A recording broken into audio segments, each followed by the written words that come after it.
Hi, and welcome to this DeSera Clinical Education Podcast. I'm your host, Mandy Murph. Today's episode features Dr. Abbie Begnaud, MD and Associate Professor of Medicine from the University of Minnesota and Program Director of the Interventional Pulmonary Fellowship at the University of Minnesota Health Lung Cancer Screening Program. She's going to be speaking about the nuances of low-dose CT screening for lung cancer.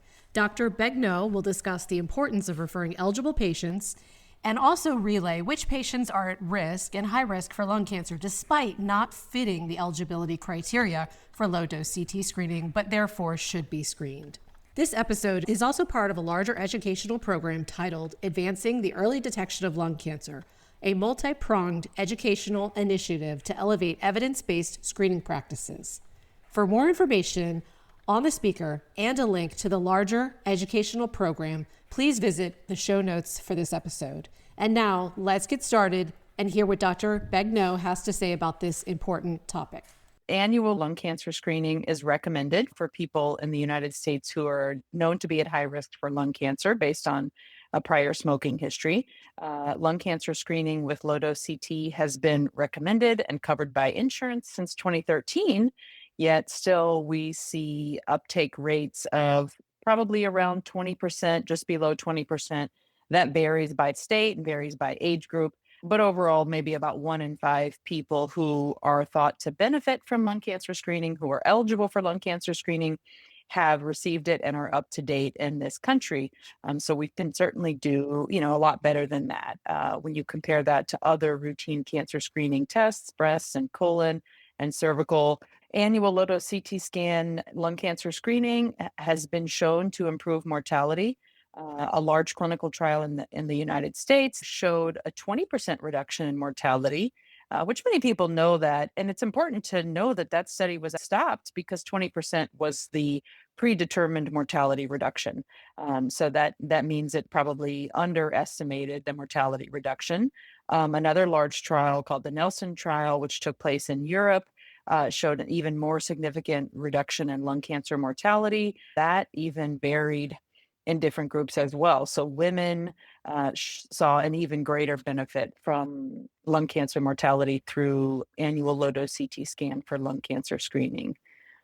The way that a mortality benefit happens with lung cancer screening, like with many other screenings, is with a stage shift. So the goal is to identify lung cancers when they are small, when they are not symptomatic, when people who are at risk have no signs or symptoms of lung cancer and they feel fine and healthy, just like with all types of screening.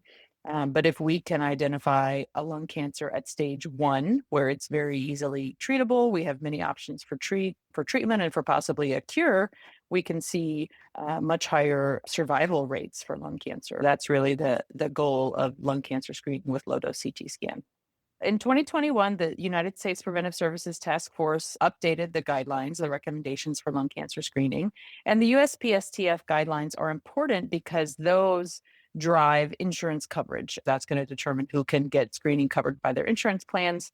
Those were widely accepted to be a better set of guidelines, a move in the right direction. Sometimes we see shifting recommendations, shifting guidelines, and that maybe makes people question the whole process or makes them wonder, why are things changing?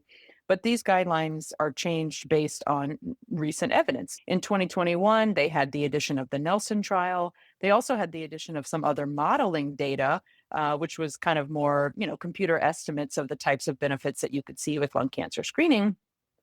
And what they did was they expanded the guidelines in 2021 to lower the age threshold for screening from 55 to 50 years and to lower the smoking threshold from 30 pack years to 20 pack years. Most of these studies included people based on not only age, but also the intensity and duration of their smoking history. A pack year is estimated to be the equivalent of smoking a package of cigarettes a day, 20 cigarettes, for a year. So 20 pack years is the equivalent of smoking a pack a day for 20 years. Newer studies and newer data are showing that younger people with a lighter smoking history will also benefit from lung cancer screening. And in some ways, they might benefit even more because these are people who have less of a risk of other types of health conditions, competing mortality from such a long history of cigarette smoking. So the 2021 criteria are widely thought to be a move in the right direction, but many people think they're not the final answer, and that we are going to continue to see changing guideline recommendations on the basis of data that's coming out now from real world screening data, modeling data. Even the current eligibility criteria probably would only catch about half of people with lung cancer. So that means we only have an opportunity to intervene early and get a stage shift on half of people with lung cancer. And lung cancer is a deadly disease. Screening more people is going to be beneficial. And that's the sort of data generation that's needed to update the USPSTF guidelines, in the near future. When you're talking about screening for lung cancer, ideally you would find someone who is at high risk for lung cancer, but is otherwise healthy and is not expected to die in the foreseeable future from some other condition, cardiovascular disease, diabetes related complications, etc.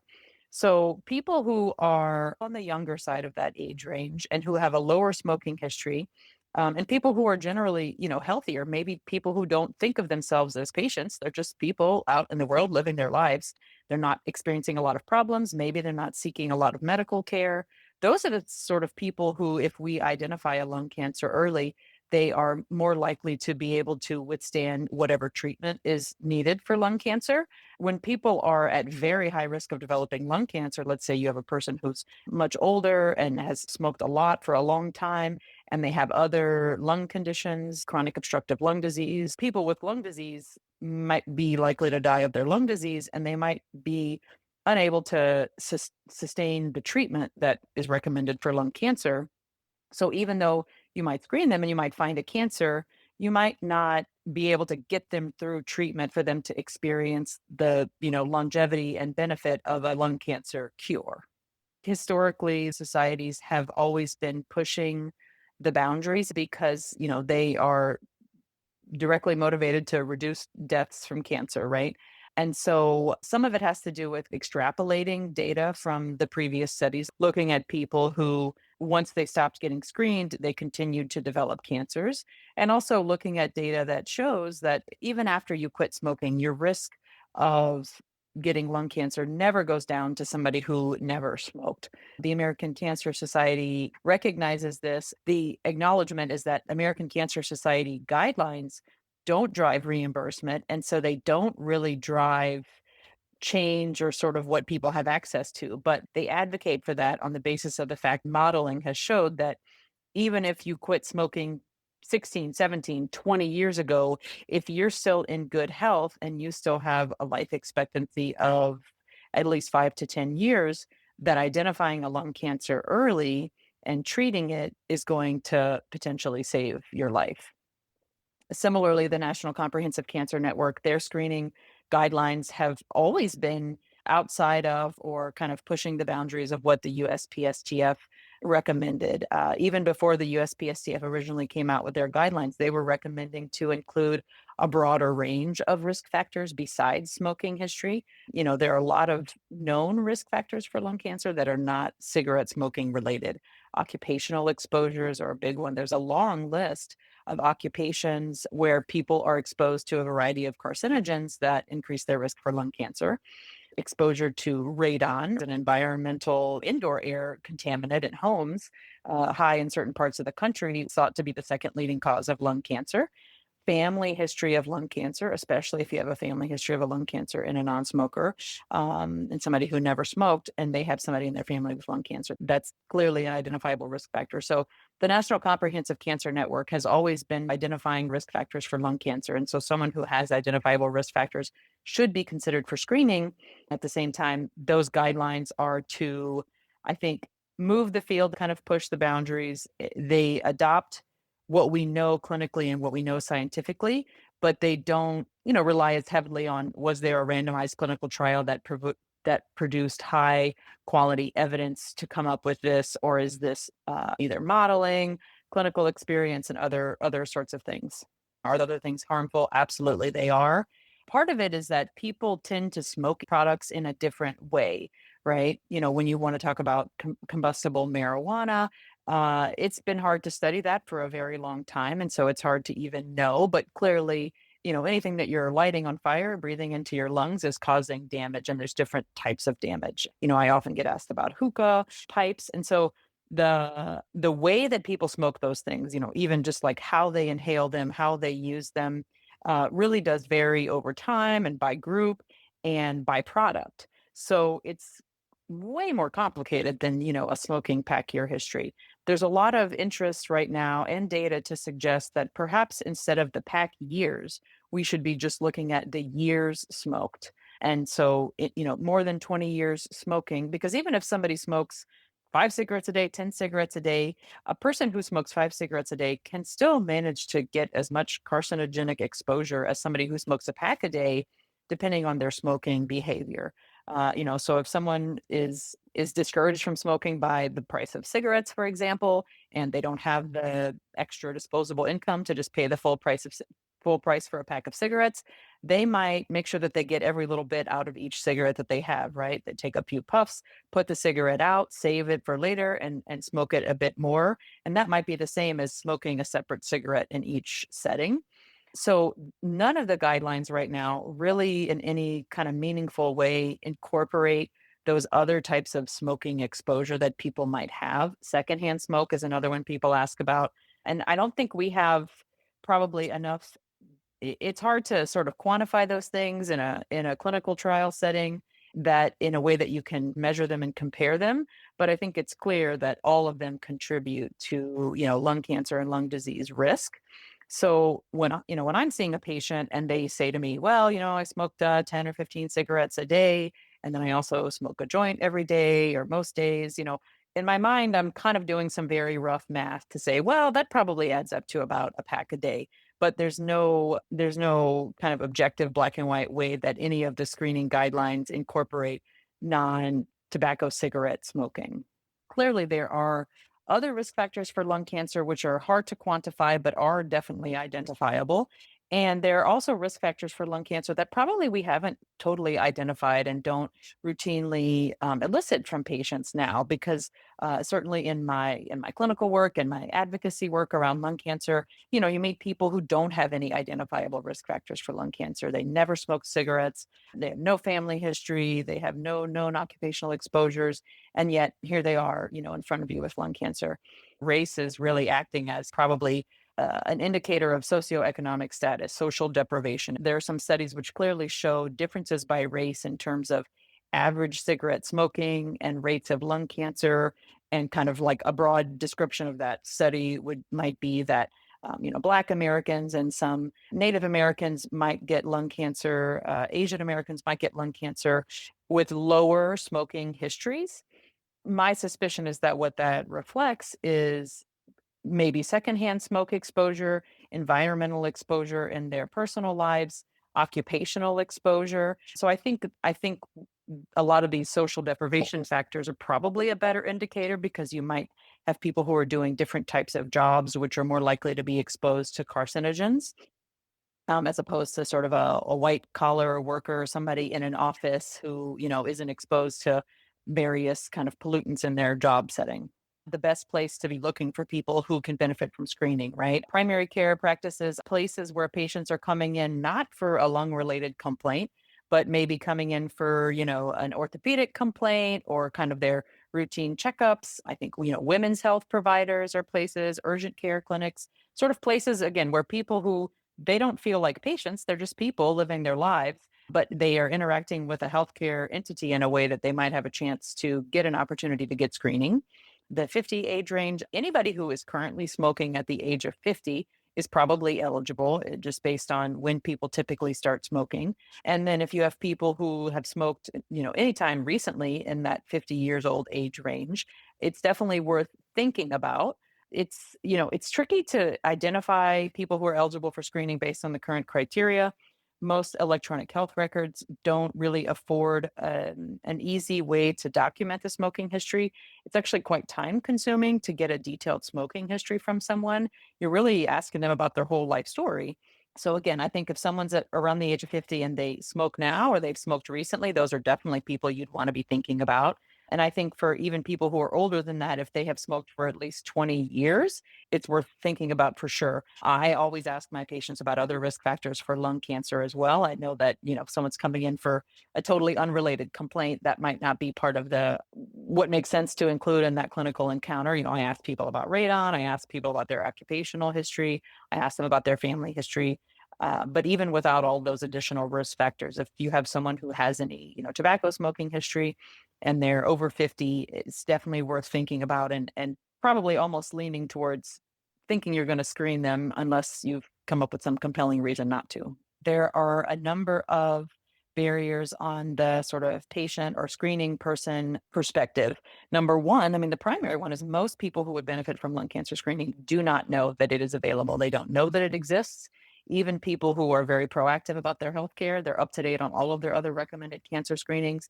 They just have absolutely no idea that lung cancer screening is available. So knowledge is huge. Some of the other ones are, I think, harder to measure and quantify, but are definitely real. Is, the stigma, the fear, the nihilism. Lung cancer is a really scary term.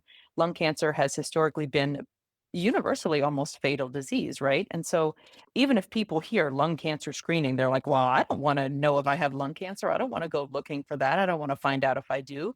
Many people, including healthcare providers, mistakenly think that there are no good treatments for lung cancer. Almost every person that I talk to who's being evaluated for lung cancer knows someone who in their life, some family member or friend or somebody who was diagnosed with lung cancer and then was dead within a number of months. They'll tell me stories like this, right? So I think everyone has this idea in their mind that lung cancer is a very bad thing to get. And if you have it, you're just as soon not knowing. And that's really the huge part. And that I think that psychological or knowledge barrier applies to both patients, the general population, as well as healthcare providers. I think primary care providers may be unaware of all of the tremendous advances that we have in terms of treatment for lung cancer, early detection through screening, of course, new investigational treatments around blood tests and other types of tests to identify lung cancer. Biopsies are easier and safer and more effective than ever before. So many treatment options are much better tolerated and much more effective. People with lung cancer are living longer than ever. For everyone to know that lung cancer is curable and you wouldn't have any symptoms when you first have it, but that's when you want to find it is a huge barrier to overcome. And again, I mentioned that a lot of the people who would benefit the most are probably people who are not routinely engaging in preventive care. Maybe they're early middle-aged people, they're working, they're busy with families, they have a smoking history, maybe they have other risk factors that they don't know about, and they're feeling mostly well and healthy. Maybe they're not going in for routine preventive care, so they don't even have a chance to be offered lung cancer screening. For people who are engaged in screening and they're eligible for screening, there are still, logistical barriers. It's a CT scan, so almost always you have to have the order and then you have to schedule it, and it happens at another time. So some of those logistical barriers are similar to other types of cancer screening tests. One thing that's different about lung cancer screening is that you have to have an order from a provider with a shared decision-making visit. So for a mammogram, that's not required. A woman can just call and schedule a mammogram without an order from anybody.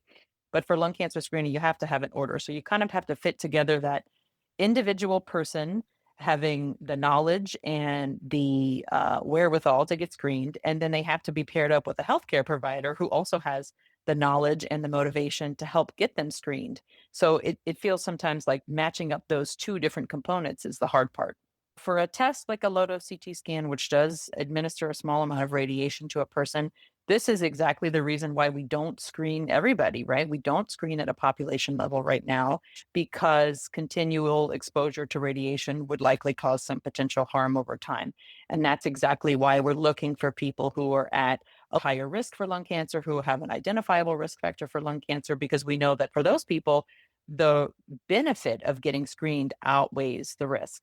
The amount of radiation that a low dose CT scan administers to a person when they get the CT scan is about the same amount of radiation that a person who's living in Minnesota gets over the course of an entire year. Another way to characterize it is about the same as, 7 chest x-rays. And so I think those comparisons give people something that is a little bit more tangible to them and might make it seem like, okay, this isn't some, massive amount of radiation. The CT scans are done using a very low dose of radiation, honestly, much less radiation than you would get if you, went into the emergency department with some kind of pain and you got a diagnostic CT scan. The VA is really leading the charge when it comes to lung cancer screening. And the VA, because of their obligation to people who have served and because of their knowledge and understanding and study of the types of exposures that veterans have faced, if you're a veteran and you're concerned about lung cancer screening and your lung cancer risk, I would strongly encourage such a person to seek care at their VA. I am aware of multiple programs at the VA which acknowledge and recognize other risk factors do exist. And so they are really innovating in terms of other risk factors, characterizing toxic exposures through like service to ensure that people who are at risk for lung cancer can get screening through the VA. And so the VA doesn't have to they don't have to adhere to USPSTF guidelines. They can choose their own guidelines for screening. For other people who've never smoked, maybe they work in a job where they are concerned about occupational exposures. I think that's less of an issue kind of in modern times because of, occupational safety regulations in place, because the types of occupations that cause risk for lung cancer, the ones that are known to be very high risk, miners and other types of things, they do have some sort of occupational screening programs that are involved with those. But a lot of the other occupations that are not as widely characterized to be high risk, I mean, in the air travel industry, pilots and diesel mechanics and these people, these are definitely risk factors. So I haven't seen occupational exposures in people who've never smoked to be an indicator where people are really, clamoring to get screened. But I definitely have seen it in people who've never smoked and who have a family member with lung cancer. Right now, the best test that we have for screening is a CT scan. It does give you radiation, and it probably just doesn't make sense to screen people who have one, non-smoking additional risk factor for lung cancer screening. Because the problem is not with doing one scan. I mean, someone comes to me like this and we can say, okay, we'll do one scan. But now the question is, if that scan is clear, then what do? You really don't want to sign that person up for an annual CT scan every year. There have been scenarios where someone has come to me and I'll say, okay, well, we'll do one scan, but if that one's clear, now we're kind of in a scenario of uncertainty, right? I'll say the type of lung cancer that people who have not smoked get usually is a very slow growing lung cancer. So, probably an annual scan would not be the answer. It might be every few years, I don't know, every 3 or 4 or 5. But again, now we're just making stuff up. I mean, we don't have a lot of great data to support those people. So, the first thing I tell them is make sure that you know about the risk factors that you can control and you can do something about. If you haven't tested your home from radon, make sure you do that. If you are not paying attention to things like outdoor air quality, make sure you do that. Air pollution and outdoor air quality is almost certainly going to be more recognized as a risk factor for lung cancer. It's definitely known to contribute to lung cancer risk, but it's still hard to quantify how and who is at risk for that due to outdoor air exposure. But, I basically say to people, take care of your body, be a good advocate for your health, control the risk factors that you might not be thinking about, which you do have some control over now. And by all means, pay attention to symptoms, right? Once we're talking about symptoms, we're not talking about screening anymore. But for somebody who has a family history of lung cancer and no other risk factors, I'll say to them, listen, make sure that you pay attention to your body. If you start to notice a cough that doesn't go away, don't allow yourself to be dismissed by healthcare providers. And I mean, I've heard more stories of this than I care to count, where, someone is young and they're healthy and they don't smoke. And the healthcare providers who take care of them think this person could never have lung cancer. It must be reflux. It must be postnasal drainage. It must be a virus or allergies. If someone has a cough or respiratory symptoms that don't go away, they do need to be evaluated because we are definitely seeing people develop who are diagnosed with lung cancer now do not have any smoking history. So we definitely need to be on the lookout. But I don't think we're at the point where we can screen those people because the CT scan is just not the best option, I think, for screening somebody who's pretty low risk. Smoking cessation is a very important part of screening. I really try to hold in both of my hands, on the one hand, compassion and empathy for older adults who have tried and have unsuccessfully been able to quit smoking, and those people still deserve care and they still deserve screening and they still deserve the chance to identify a lung cancer early. And also, at the same time, people who are undergoing screening really deserve as much support as they're willing to accept, and compassion and help to quit smoking, because quitting smoking is really the way to maximize the bang from lung cancer screening, because it improves mortality from a wide variety of diseases, not just lung cancer. So smoking cessation is, even if someone is still smoking, they deserve screening and they deserve the opportunity to find their lung cancer early. But also, it's never too late to quit. Even if you have a lung cancer, it's never too late to quit smoking, because you will respond to treatment better and have less of a chance of recurrence. So smoking cessation is always something that needs to be a part of this conversation. The benefits from screening are pretty clear to me. And at the same time, things like overdiagnosis, things like false positives, things like incidental findings, those all can be advantages where you find something that you weren't even looking for that you can improve someone's health, but they do have to be managed judiciously. Ideally, screening would happen in a place where there are experts who can manage the findings. Lung cancer screening does have a high false positive rate, and what that means is that a lot of the nodules that are detected will not be a lung cancer, so that would be considered a false positive. And so, in a place where they are judiciously managing those nodules, the person would maybe get a subsequent imaging, and if it's stable, nothing would happen. So, the place where you can get into maximizing the harms of screening is places where they are either not paying close enough attention to findings on screening, so things get missed or fall through the cracks, or places where they're going overboard with managing findings, which are known to be common and probably benign. I think it's probably hard to give an answer for how to do that, how to know if the place that you're referring a person is doing screening in a quality way. A multidisciplinary, tumor board, having surgeons, having radiologists, having lung specialists is a good one. A lot of integrated healthcare systems do a good job with screening and are capable of managing the findings in a way that you'll get more benefit from screening than you will a potential harm. Thank you, Dr. Begnaud, and many thanks to you, our listeners, for joining us. As a reminder, to view the full program, Advancing the Early Detection of Lung Cancer, a multi-pronged educational initiative to elevate evidence-based screening practices, please click on the link in the show notes. And be sure to check back regularly for more episodes on important podcast topics.